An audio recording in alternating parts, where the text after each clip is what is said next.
Today is Monday, August 25th, 2025. It's 5:30 p.m. What's on the agenda is city updates. The mayor's going to step in for Brian, Chief of Staff, at 5-minute presentation. Thank you. Thank you, Chair Gomez. The Pueblo Police Department update is we have increased our officer presence outside the fair to ensure the safety of all attenders and visitors for our community. In the upcoming week, 6 officers will complete their field training and will be ready to patrol independently, which will enhance our overall patrol numbers. Currently, we have 5 community service officers working, as well as 2 in training in our CSO Academy. Last week, we conducted interviews for the RTCC technician, and we are pleased with our results. We look forward to hiring 2 candidates soon, which will allow us to be fully staffed. Last week, the city of Pueblo joined the YMCA of Pueblo's Corporate Cup Challenge as a Spotlight Togetherhood project for the year. Togetherhood is the YMCA signature volunteer service initiative in which Corporate Cup teams dedicate time, talent, work, teamwork to hands-on community project. Approximately 50 volunteers from Corporate Cup participating organizations will gather. They gathered on Wednesday, the 20th, to revitalize the home in Bessemer and the East Side neighborhoods. And I'm sure City Council saw the pictures of the house that our team went out and painted. It was a great collaborative between several different entities for these 2 homes. On Friday, August 22nd, the city opened Fire Station 11. In addition to Fire Station 11, we'll be expanding the other 2 fire stations. The newest station provides a healthier living conditions, updated equipment, improved safety for the firefighters, and added training facilities. Thank you for all the community members who came out to celebrate with us. And recently, this week, with our community service team up to clean up and community service team, we topped the 600-ton mark in trash that we have removed from the community. About 1.2 million pounds of garbage removed from the city of Pueblo by these 2 teams year to date. So happy to take any direction from council, answer any questions. I also wanted to remind council that the city does have a float on Sunday in the Fiesta Day parade. We are number 22, and the parade starts at 10 a.m. Thank you. Okay, councilors, any questions, any comments? Okay, we're good. All right, next up is the lobbyist update by Mr. Gil Romero, Capital Success Group, 15-minute presentation. Thank you, Chair Gomez. Nice to see members of City Council at the State Fair Legislative Barbecue on Friday.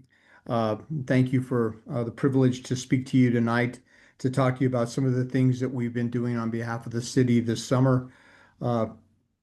3 things that we want to talk to you about. I'll start first. I'll hand it over to Ryan to talk to you a little bit, give you a short update on the special session that's going on right now. We expected it to adjourn today, but it looks like it's going to go for a couple more days.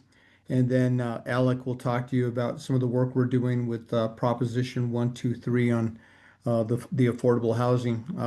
From my presentation, just wanted to let you know that we're starting to work on the issue around open air permits.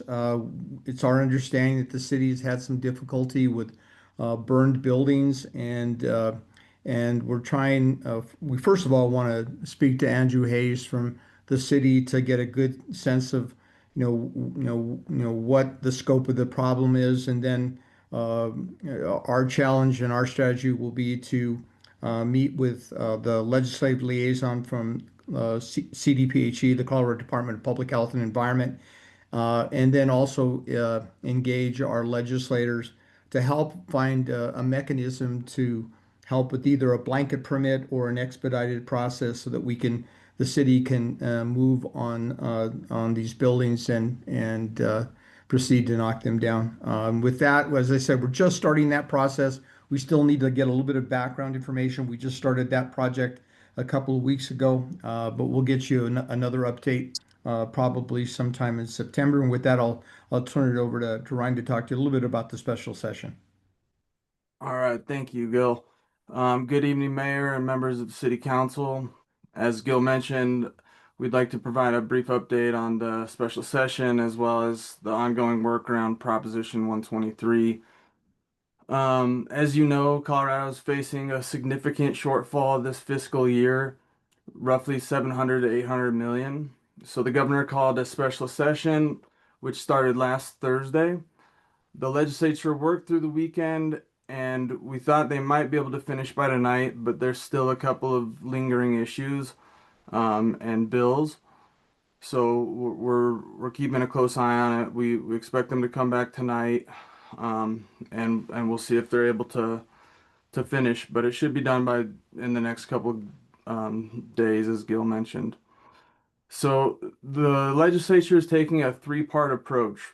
First, they're considering the elimination of certain tax credits, primarily business related, to generate additional revenue.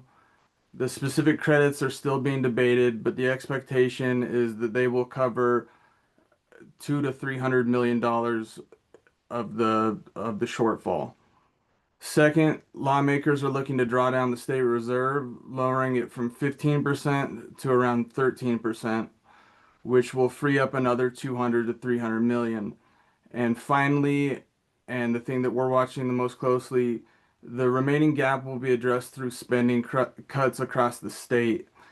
Now, these spending reduction plans are going to be developed over the next week through the Joint Budget Committee and the governor's office. By statute, the governor is required to present his plan to the JBC before the cuts take effect.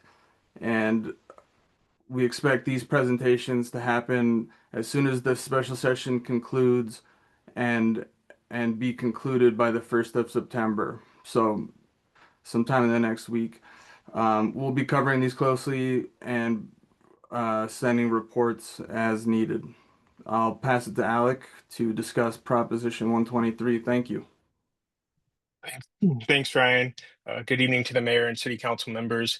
In regard to Prop 123 affordable housing funding, we're working with the Director of Housing, Melissa Cook, and key stakeholders to address the funding formula through a legislative fix in next year's session. So as a reminder, Prop 123 dedicates 0.1% of state income tax to affordable housing, split 60% for developer financing, and 40% goes to DOLA in the form of grants to local governments, which is what Pueblo primarily receives. So the challenge in the formula is the 3% annual growth requirement. To qualify for these funds, the city must make a commitment to increase its affordable housing stock by 3% each year for 3 years. The formula doesn't adjust for local conditions. The 3% rule is a flat statewide requirement. It doesn't account for cities like Pueblo that already provide a big share of affordable housing. So achieving that 3% increase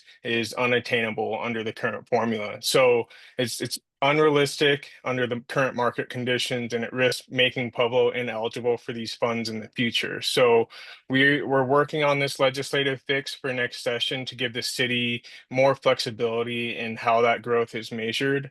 So we'll keep council advised as those stakeholder conversations develop. And that's the update for tonight. So I'll turn it back over to council for any questions. And very quickly, Chair Gomez, I just wanted to say city is very fortunate to have Melissa Cook. She's considered one of the experts in the state on this issue, and I think she'll probably take a lead role in working on the draft of potentially 2 bills that will come this next year. One, a technical bill, and then the one that Alec described to you. And with that, thank you for the privilege to present tonight. Anybody? Councilor Martinez. Thanks for that update, Romero team. I have a couple of questions related to the special session that's happening right now. So 2 questions. One, the first one talking about the tax credit cuts. Can you specify which specific tax credit programs that they're going to cut or reduce? So I can talk a little bit about those. There's one pass-through business deduction, so it eliminate the state income tax deduction for high earning pass-through business owners. So that's expected to alleviate about 45 million in the budget. And then another one would be an insurance company regional home office credit. So it basically ends a tax break for insurers claiming a Colorado home office. And then another one is a vendor fee rebate. So this would end the 4% rebate businesses keep for collecting and remitting sales taxes.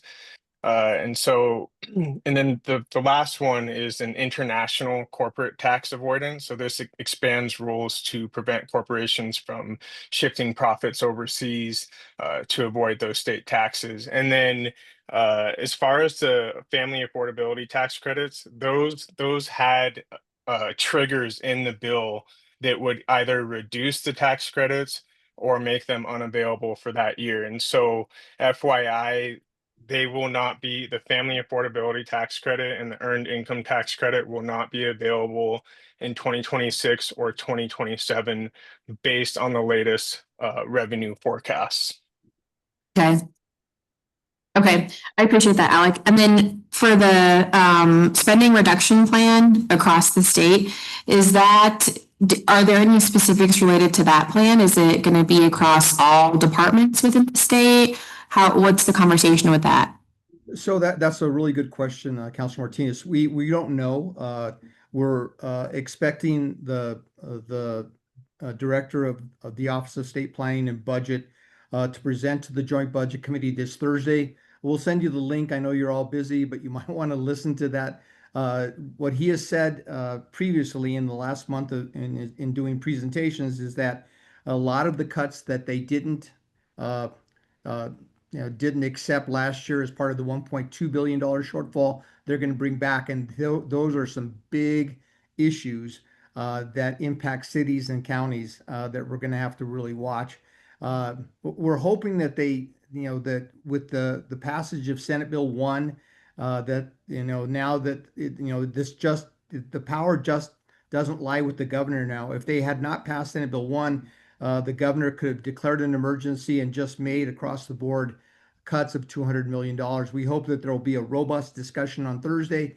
And if we hope that they'll delay at least or advise the governor's office in areas where we think will have impact to local government, and ask the governor not to make those cuts. The bill, the way the bill was passed, is the legislature can only advise, but at least they have that opportunity to have some power in this process. They had none at all before the passage of Senate Bill 1 late today.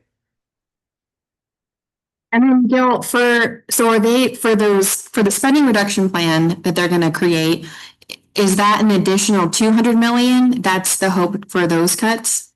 Yes. So as Alec explained to you, there was a bit of a math error in terms of what the shortfall was for 25-26. It's about $720 million. And so they're going to split that into thirds. 1/3 reduction or reduction in the reserve, 1/3 in these tax loopholes, because essentially the state lost about $1.2 billion in revenue as a result of HR 1. So it's going to be split a third, and that 200 million is what they're going to debate on or be advised on by the governor. These are going to be the recommendations of the governor that he'll present to the Joint Budget Committee on Thursday. Okay, thanks, Gil. Thank you. Councilor Flores, please.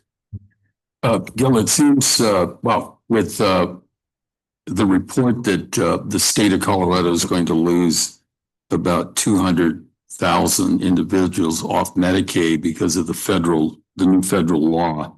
I noticed that there's quite a few bills dealing with health insurance, and that includes 1003, House Bill 1003, 1006, 1007, 1010, and 1014. What do you think? What is the plan, I guess, to work in that arena right now, and what can we expect coming out of the the state, since they're trying to save money, how do these health bills help the consequences of such a loss of Medicaid to 200,000 people? Yeah. Again, another really excellent question. What they're trying to do in this special session is shore up insurance for folks that potentially could lose insurance as a result of changes with HR1.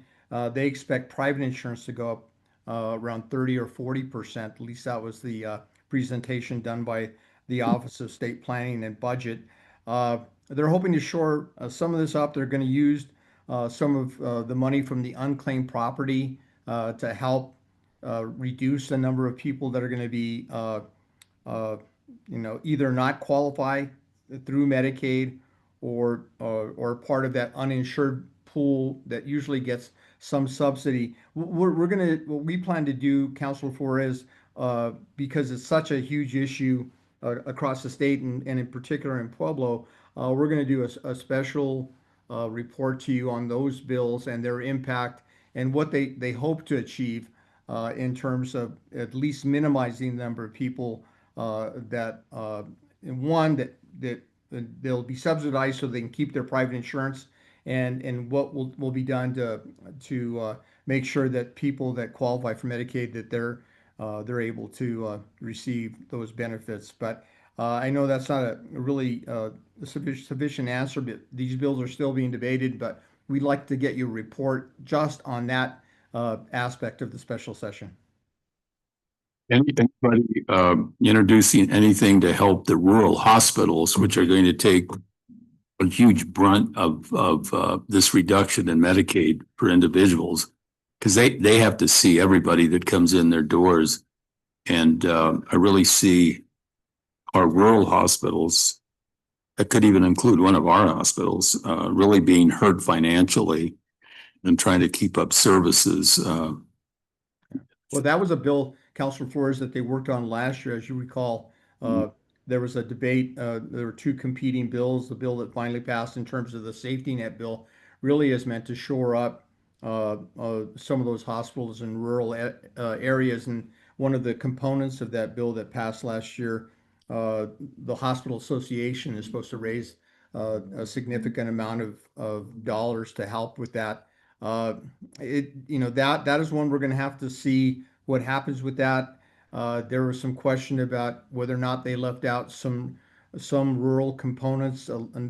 This gets really technical, but comprehensive service providers were included in the safety net bill, but essential service providers were not. And there are a lot of essential service providers in Southern Colorado. So more to come. This issue around affordability of insurance is going to be a significant one, especially when you see premiums go up 30%. And we'll all see that. All of us that have private carriers will see that, and employers will see that as a cost of doing business. So it's one that we're going to come back to talk to council about before the session starts in January. But it's a great question.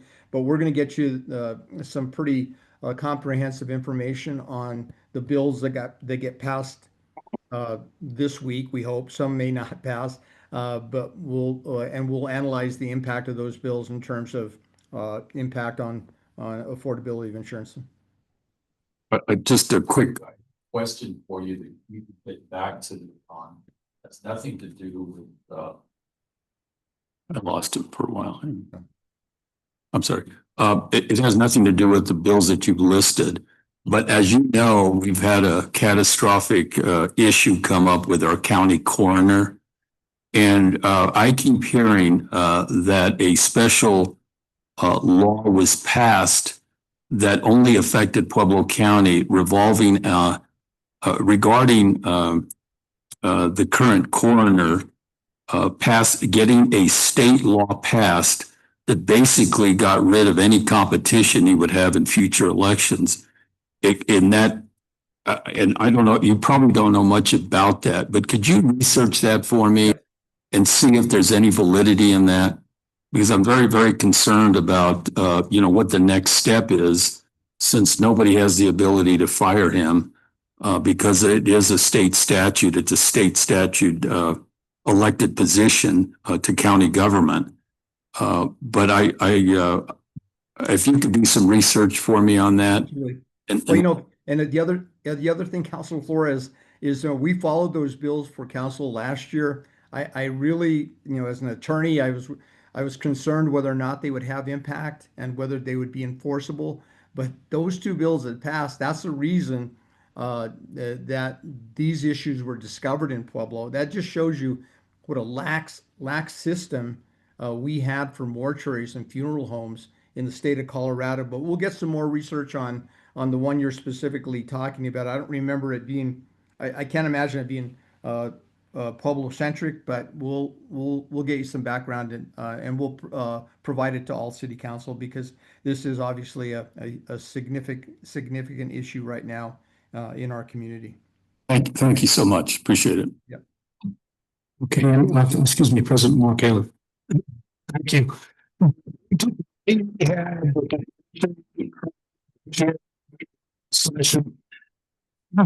Things that I talked about and sort of work on this community choice energy, some support, trying to find out if there is any support and how we can move forward with that. Do you have any update? Because I've heard nothing from you guys.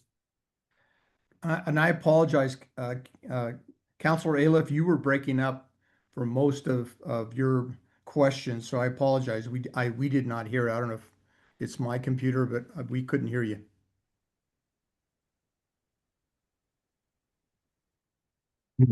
Gotcha. I don't think you heard it. Did it?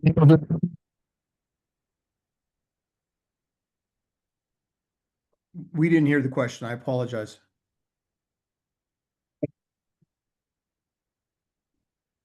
It might be his mic.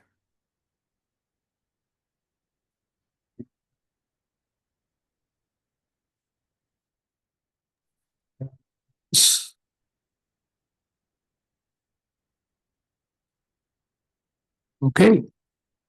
Bill, can you hear me? I can hear you. So So it's Counselor Aliff, at the beginning or at the end of the spring session, when you guys were doing your legislative wrap up, President Aliff requested that you as a team would really do some groundwork related to community choice energy.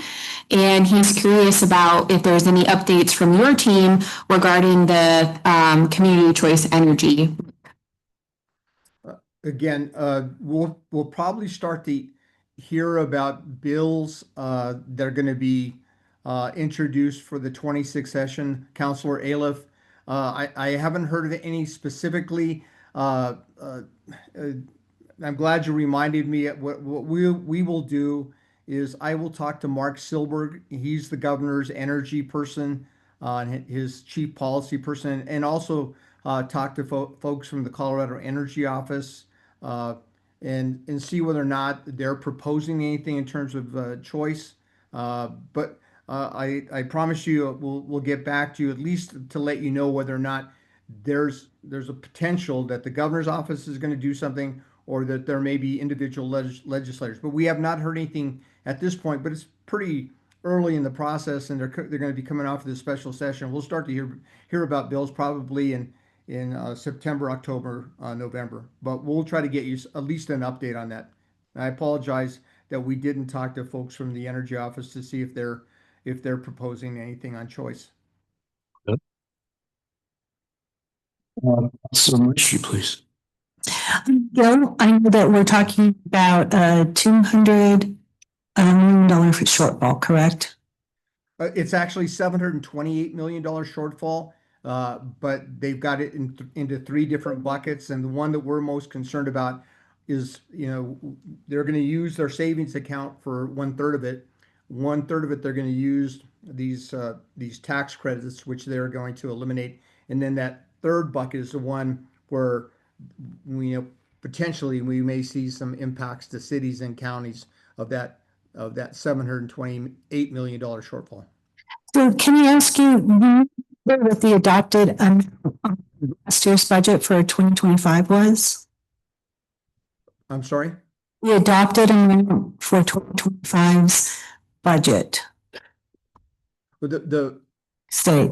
if I understand the question, the budget that was submitted and was voted on in both the House and the Senate and signed by the governor was a balanced budget. But then, as a result of changes at the federal level, that created that created the imbalance of what originally they thought was $1.2 billion, ended up being that $728 million shortfall for this current budget year, 25-26. You know, as they start the session in January, they'll be working on the 26-27 budget and that's why in this special session they had to do something because it's expected that the governor is going to declare an emergency, and if he uses emergency powers, he could, you know, he can't, you know, there's a debate about whether or not he could reduce the reserve and use that. But in any event, that was the plan, is it would be 1/3, 1/3, 1/3, and the legislature would have no power in that $200 million worth of cuts. And that's why Senate Bill 1 was passed. And that's why they're going to sit down on Thursday with the governor to determine what those $200 million of cuts are. Okay, I guess what we would to me, I guess it must be the 24-25 budget. I was just trying to figure out how much they increased their budget from the 24-25 to the 25-26. We'll give you that information. I think, and this is just, you know, off the top of my head, I've got my, I don't know if you can see it, but I've got my Bible here. It's the budget narrative. I'll look at it after this presentation. I thought it was about 6%. 6%. Okay. But I'll double check that. It's that's what, you know, there are a lot of bills that we're following in this special session, so I've got that in my brain. But I'll take a look at the budget highlights, and Ryan and Alec are both taking notes, and we'll get back to you on some of the requests that you've made, both the questions you asked, Councilor Aliff, Councilor Martinez, and Councilor Flores. Thank you. Okay. Council. I think that's it. Thank you, Mr. Roman. Okay, thank you, Chair Gomez. Okay, next up, agenda C, compliance with state legislation related to strategic growth. Board Order, Director of Planning Community Development, Hannah Prinsley. I thought I was saying Prinsley. 15-minute presentation. We'll be back in a minute.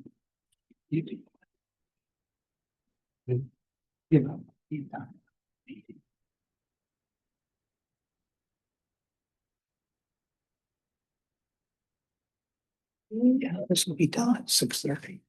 Thoughts on? Thank you.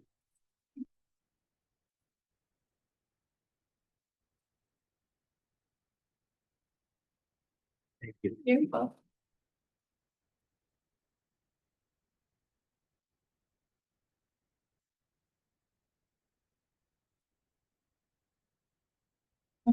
Thank you, Councilor Gomez. Councilors.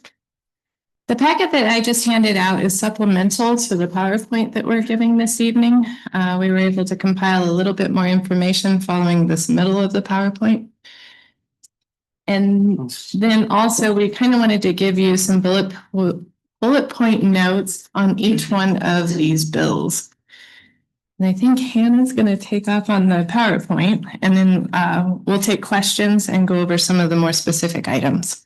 Yeah, thank you all. Next slide, please. Oh, I have it. Awesome.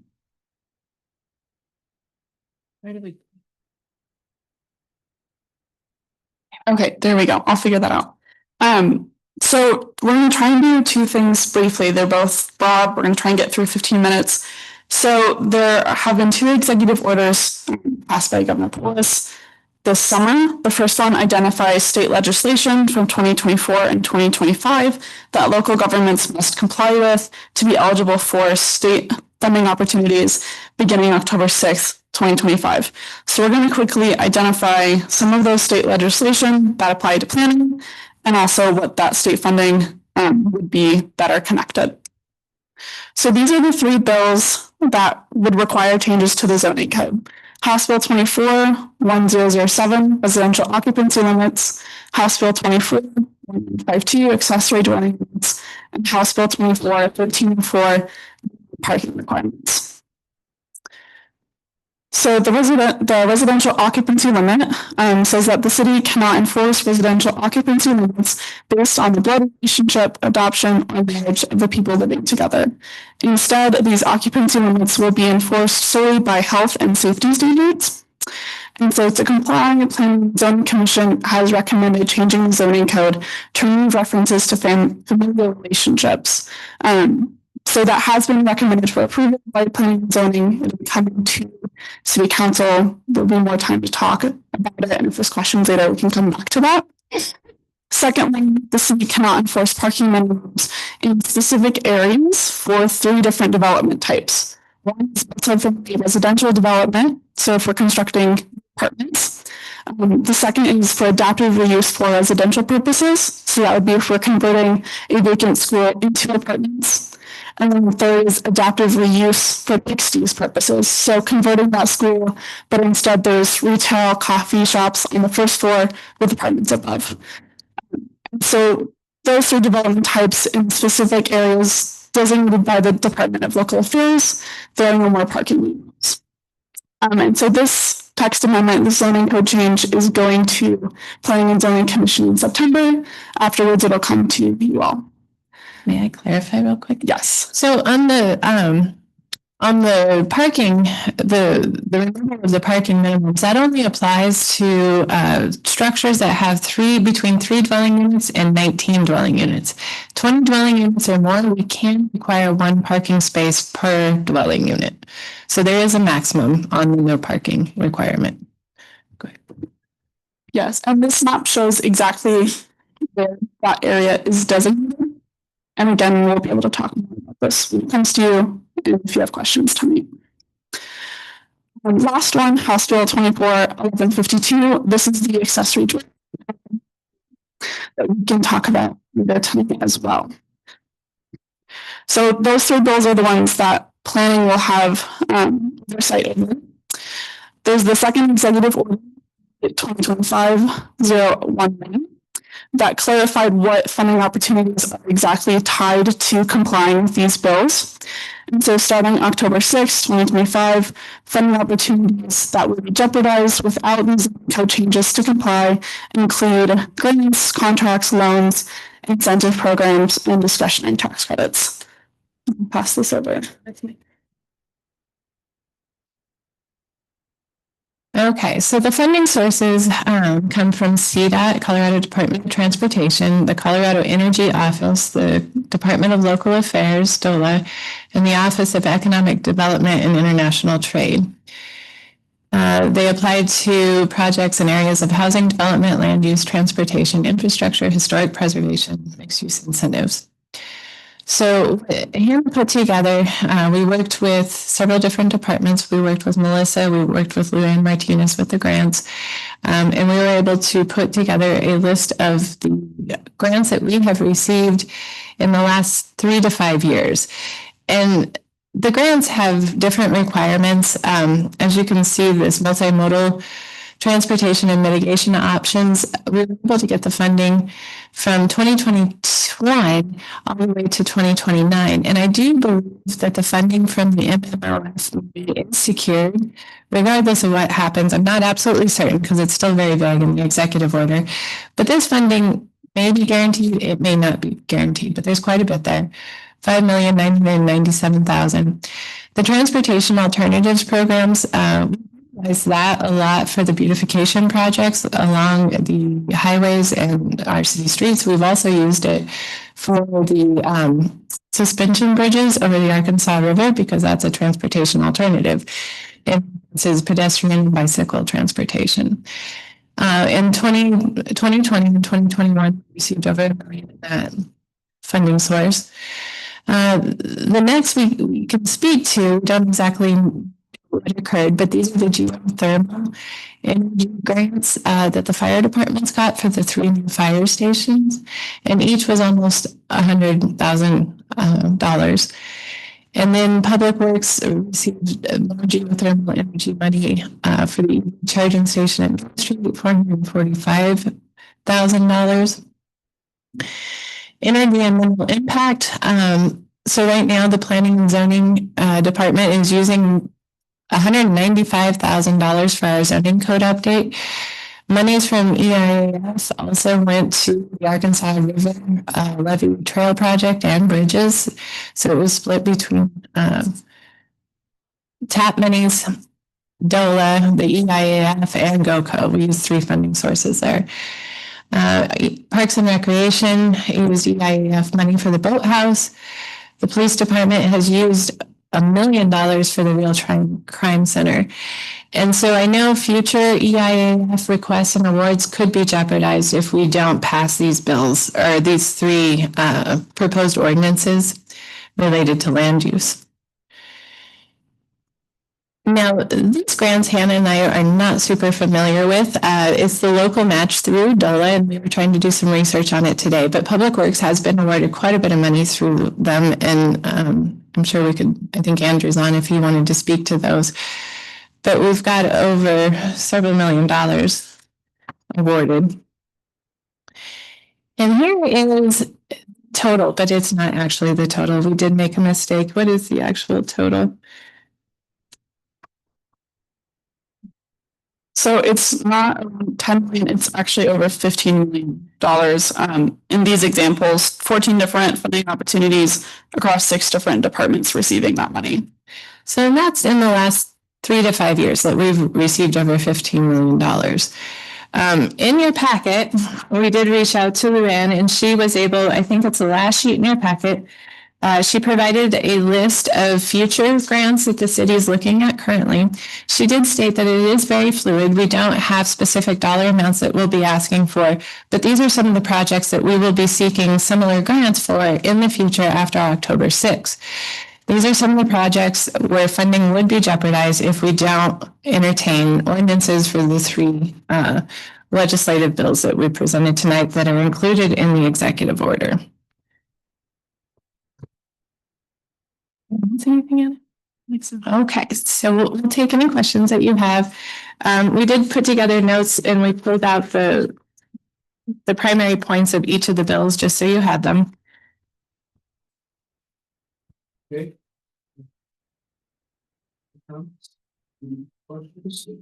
Council Maestri. Well, that's kind of changed because it seemed like when they talked about having to accept the ADUs, that the conditions were related to losing funding for housing, affordable housing. This is more extensive than affordable housing. Correct. And so another executive order came out in between the time that I presented the ADUs, I believe was that on the 28th or the 11th. So it was further clarified by the governor's office, and that's where we got the more specific information. So they're really bearing down on people's property rights, because when people move into single family neighborhoods, they expect to not be in a neighborhood where their neighbors are all building these accessory dwelling units and having renters.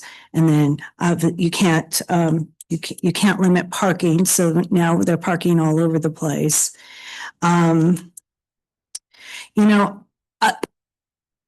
Where's our attorney? Didn't many cities across the state actually, aren't they taking a suit against the state for trying to impose these? I don't know the current status of any lawsuits, however. So as of last week, none of the municipalities, there are several municipalities up north in the Denver metro area that are suing the state regarding the parking and occupancy, I believe. Is there anyone that's brought suit for the ADUs? We didn't find one last week. Yeah, so they're suing over the executive order, challenging the fact that the governor has the constitutional right to create an executive order for their creating a law that creates compliance, if that makes sense. Because like I said, it started out with just affordable housing. And then when you qualify here in Pueblo to for a lot of those affordable housing grants because we already meet the threshold that's required. Is that? Right, and so that's specific to Prop 123 funding, and Melissa, I'm sure can talk way better about it than we could. Our lobbyists just told us right here in this meeting, they just told us that we don't qualify for that type of funding Yeah. because we've met our threshold. And Melissa has come to us before and told us that. So when we wouldn't have to really bear down on this and put this into ordinance, they came up with another executive order that added everything else to it. It did Which not will go recently. away when the governor changes in 2026. Okay.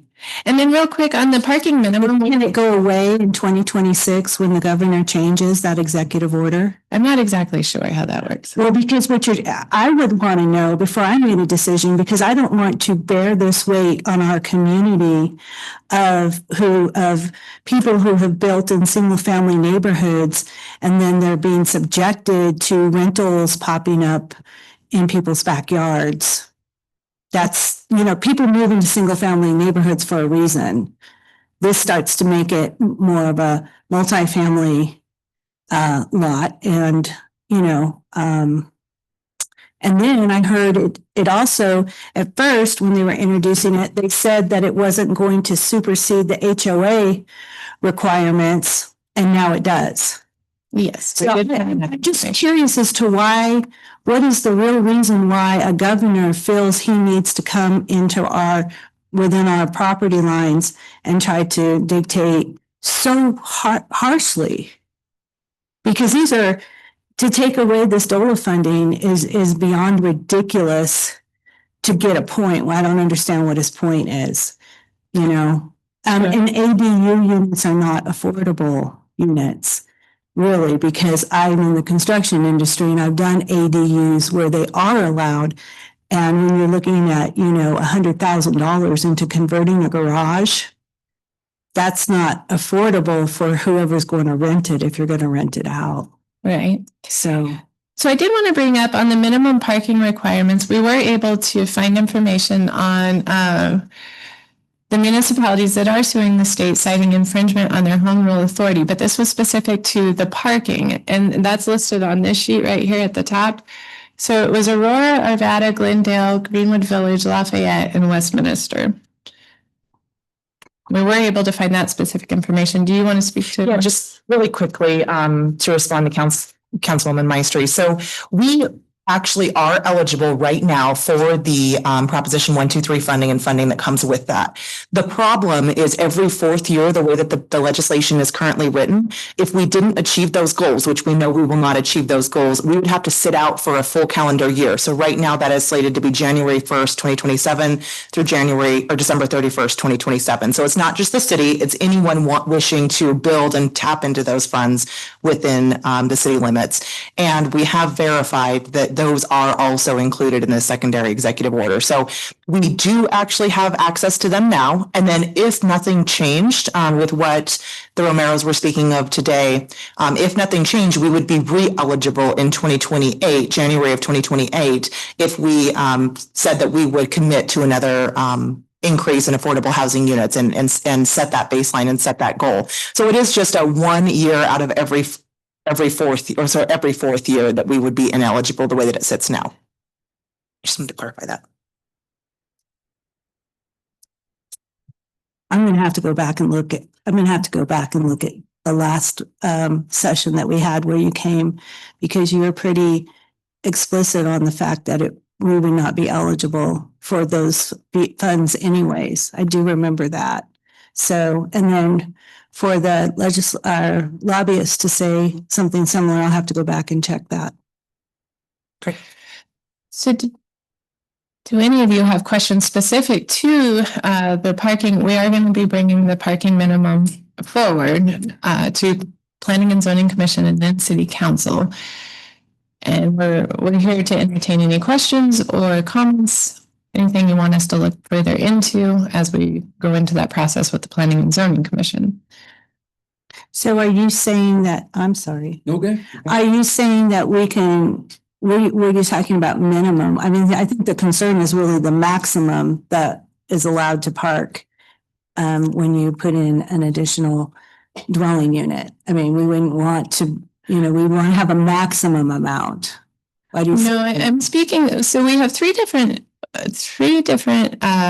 legislative bills, and this is the transit service area identified by DOLA. So according to HB 24-1304, municipalities within an MPO jurisdiction, which we are one of those. So we have to, according to the bill, we have to comply with this legislation. What it says is that the city cannot require parking minimums. We can't require any parking for a multifamily development, an adaptive reuse multifamily development, or an adaptive reuse mixed-use development, unless it's over 20 units. And then we can require one space per dwelling unit. So do you have any questions regarding that? That is something that we are taking forward to Planning and Zoning Commission.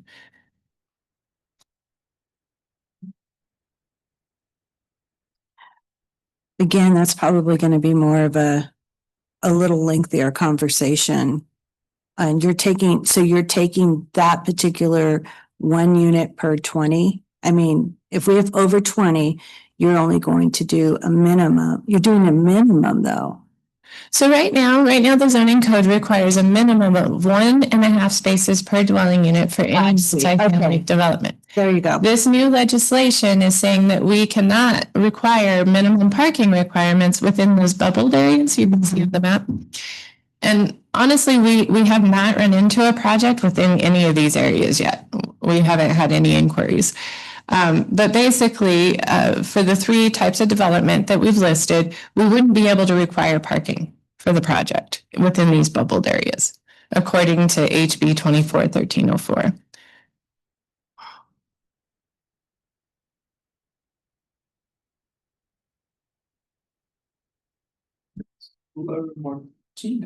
Yeah, so in terms of the minimum parking, I think it wasn't the thought behind the bill to encourage people to actually use public transportation. Correct. And not, their own cars. That's kind of the whole point behind the bill. That's correct. And so these bubbled areas are based on our transit service. So we have to have a transit route that runs every 30 minutes for a minimum of 4 hours, I believe. Is that correct?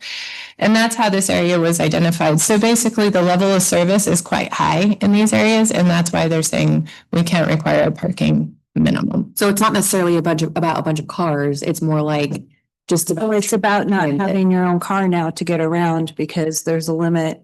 And because we want to limit transportation and use it to public transportation rather than having your own vehicle. not necessarily, but it's the fact of new planned developments won't have a minimum. They can still have parking, right? Right. They can provide parking if they would like to, yes, but we're not going to we won't require any parking. And just in those bubbled areas and just for the 3 types of development that we talked about. Okay. Yeah. So any commercial development, any industrial development, any single family, the parking minimums will still apply. It's just for a multifamily up to 19 units, adaptive reuse multifamily, adaptive reuse mixed use.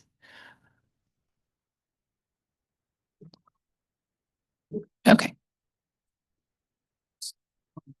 Look at the plan.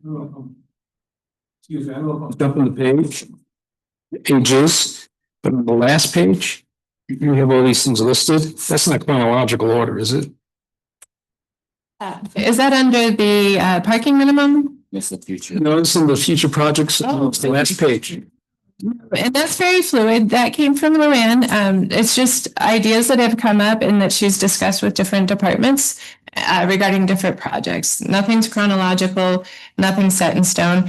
I think she even made the comment that it changes daily. Yeah, she said the list changes weekly, sometimes daily, depending on what directors prioritize, what funding is available, our ability to make a required match, if there is one, and our ability to complete the proposed project within the performance period. So these are just items that different departments have been exploring for future projects that will be requesting state funding that is tied to the 3 bills that we just discussed with you. So you wouldn't know things like the boundaries on Northern Avenue, because that's a long street. No, we What don't have specifics today. What was it? We've seen stuff like for planning for regional law enforcement training facilities. We've seen dredging, the rehabilitation of Lake Minnetonka, but to what benefit and how soon can they get some? Probably can't answer that either, right? No, I don't have specifics. I'm sorry. It's just a general list of things that we're going to be seeking funding for from the state. Possibly. It's not set in stone. Councilor Boston. Thank you, Chair. Great presentation. Thanks, guys, for bringing this forward. Just kind of want to make a comment. I really don't appreciate or agree, that we're kind of strong-armed into passing some of these ordinances forward in order to be able to receive funding, because some of the things that you listed that we were already able to receive funding for, such as the Real-Time Crime Center and some of those other things were great benefits to the city. And, now we have to continue to kind of follow these rules in order to get some state funding. It's kind of unfortunate that we're kind of put into this position, but that's just kind of my opinion on it. And thanks for your presentation. Councilor Flores, please. What is the status of our city building ADUs? I thought we have the ability to do that now. No, we don't. We've been working on the ordinance since 2022. We do have historic ADUs, and in the code, we do allow, what do we call them? They're like established ADUs, so if they're pre-1968, they can remain and be used as such. That's the only way an ADU could be permitted as of tonight. But back in the early 2000s, when they were looking at the charter neighborhood zone districts, there were provisions in the early ordinances for ADUs. It's something that the city has explored on multiple occasions. The new comprehensive plan actually has multiple policies related to allowing ADUs to expand housing options. And we have a presentation related to that when we talk about ADUs later during the regular session. But it's something that the city's explored. We've been working on it for a really long time. Then the state legislation came out requiring us to pass it and so we just followed their guidelines and their requirements. So, And Springs has had it on the books for over 10 years, more than 5 years. I know that, and Denver's been allowing them for quite some time as well. the requirement under this executive order is that they cannot exceed 800 square feet. So that answers, I guess, our question. So is anybody looking at an ordinance that we need to look at to comply with this along with the parking? Yeah, that's what we'll be speaking about later on in the agenda during the regular session. I'll be patient. Thank you. Sorry, I have another question. This is not pertaining to this, but where are we at with short-term rentals? Yeah, we're working on that one too. Okay. So hopefully in the next month or two, we met on it last week, I believe. P&Z? No, we met on it internally. I feel bad for this ordinance because we get going on it and then something diverts our attention and that's more critical. So I get it. Back to it and we're working on it. We had set up a meeting with Valerie in sales tax as well as Karen in code enforcement. Neither one were able to make it to the meeting, so we met internally. We devised a plan, and I believe, are you working on it? Kaylin's working on it, but we should have it in a month or so. Cool. Okay. Councilor Munstry, please. Yes, Springs does currently have it. It's had it for several years. That's why I've built a lot of them and worked with a lot of them. They have much more restrictive policies than what's given here at state level for us to require us to do this. So that's really, have you looked at that? Have you looked at what they have currently? Yes. And they are more restrictive than just the willy-nilly of everybody has to have one now. So originally, when we started working on the ordinance in 2022, we had pulled Colorado Springs and quite a bit of information from them. Since the state legislation came out, we did modify to conform with what the state has proposed. Correct, Yes. which is less restrictive. Now, I think Colorado Springs may have amended theirs to be in line. I'm sure they've had to, Yes. and if they wanted to go along with this. Sure. So we It'd be nice to know which cities have that are opposing it. Also, I wasn't able to find that information. We did a quick search and we can continue to look. But I don't know that any are suing based on the ADU ordinance. But I'm not certain. Mhm. Okay, thank you. Okay. Anything else? I think. All right, I think we're good. Thank you. And I'm going to be adjourned. We'll be back at 7:00. Let's